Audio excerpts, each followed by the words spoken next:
Bonjour, aujourd'hui on étudie ensemble la 11e halakha du premier chapitre des lois de Tzitzit. Donc, le Rambam nous dit deux lois. Premièrement, récupérer de la laine qui vient d'un animal qui aurait servi pour faire de l'idolâtrie, c'est interdit. Prendre du lin qui vient d'une plante qui aurait fait l'objet d'idolâtrie, c'est permis. Quelle différence entre les deux?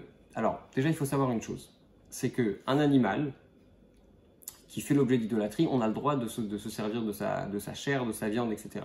Le problème, c'est quoi? C'est que quand on va faire une mitzvah, c'est pas beau, ça se fait pas, quelque part, d'utiliser cette viande, cette peau, etc. pour une mitzvah.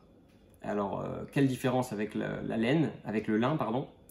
Alors, il y a deux choses. Premièrement, le Magen Avraham nous dit que, étant donné que le lin, il a complètement changé d'apparence qu'au moment où on l'a servi, puisque au moment où on fait de l'idolâtrie sur cette plante, elle a une apparence de plante. Alors qu'après qu'elle a été travaillée, qu'elle a passé ce procédé qu'on appelle le teillage, qui en fait consiste à transformer cette plante, ce qu'on récupère des tiges et qu'on en fait du lin, elle change complètement d'apparence et donc ça ne pose pas de problème. Alors que la laine, elle a toujours eu cet aspect de tissu.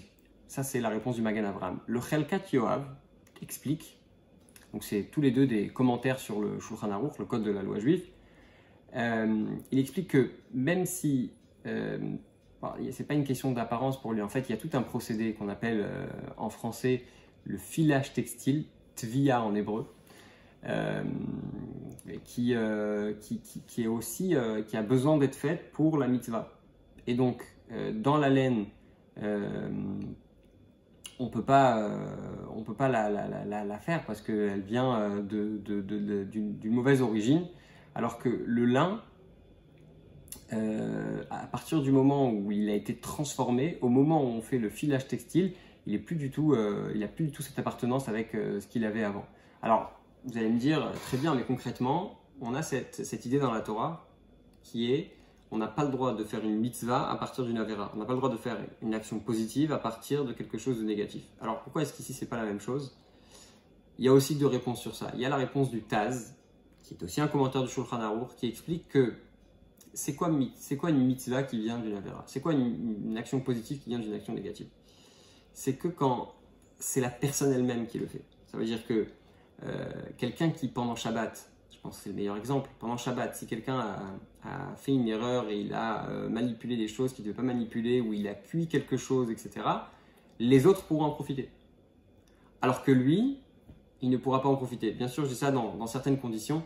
En fait, l'idée, elle est simple. La personne elle-même qui a fait la mauvaise action ne pourra pas en profiter, alors que les autres personnes pourront en profiter. Et c'est la raison pour laquelle, dans le lin, on peut en profiter. Parce que ce n'est pas la même personne qui a fait l'idolâtrie de la personne qui va mettre les tzitzit. Le Netiv Chaim, quant à lui, explique que la différence fondamentale qu'il y a entre notre cas et mitzvah abba avera, une mitzvah qui viendrait d'une avera, c'est que une mitzvah qui vient d'une avera, on ne peut pas l'utiliser, on ne peut pas faire cette mitzvah avec cette chose-là, puisque ça dépend de la avera elle-même. Ça veut dire que si on n'avait pas eu la avera, par exemple, quand on a volé quelque chose, d'accord, on a volé de la laine et on veut en faire un tzitzit. Eh bien, si on n'avait pas volé, on aurait pu faire le tzitzit. Là, c'est interdit. Alors que quand il s'agit de la laine qui a été, de ce lin qui a fait l'objet d'idolâtrie, s'il n'y avait pas eu l'idolâtrie, le lin il serait quand même là. Et donc du coup, la avera n'a pas eu d'effet direct sur la matière elle-même du lin. Donc pour résumer tout ça, de manière générale, on n'a pas le droit d'utiliser des choses qui viennent de la avodah zara, de l'idolâtrie, mais comme ça a changé d'aspect, on a le droit pour le lin, et de plus, puisque c'est pas nous qui avons fait l'idolâtrie, donc on peut l'utiliser. Et pour finir, puisque ce n'était pas indispensable à la matière elle-même, ça n'a pas d'effet sur la mitzvah.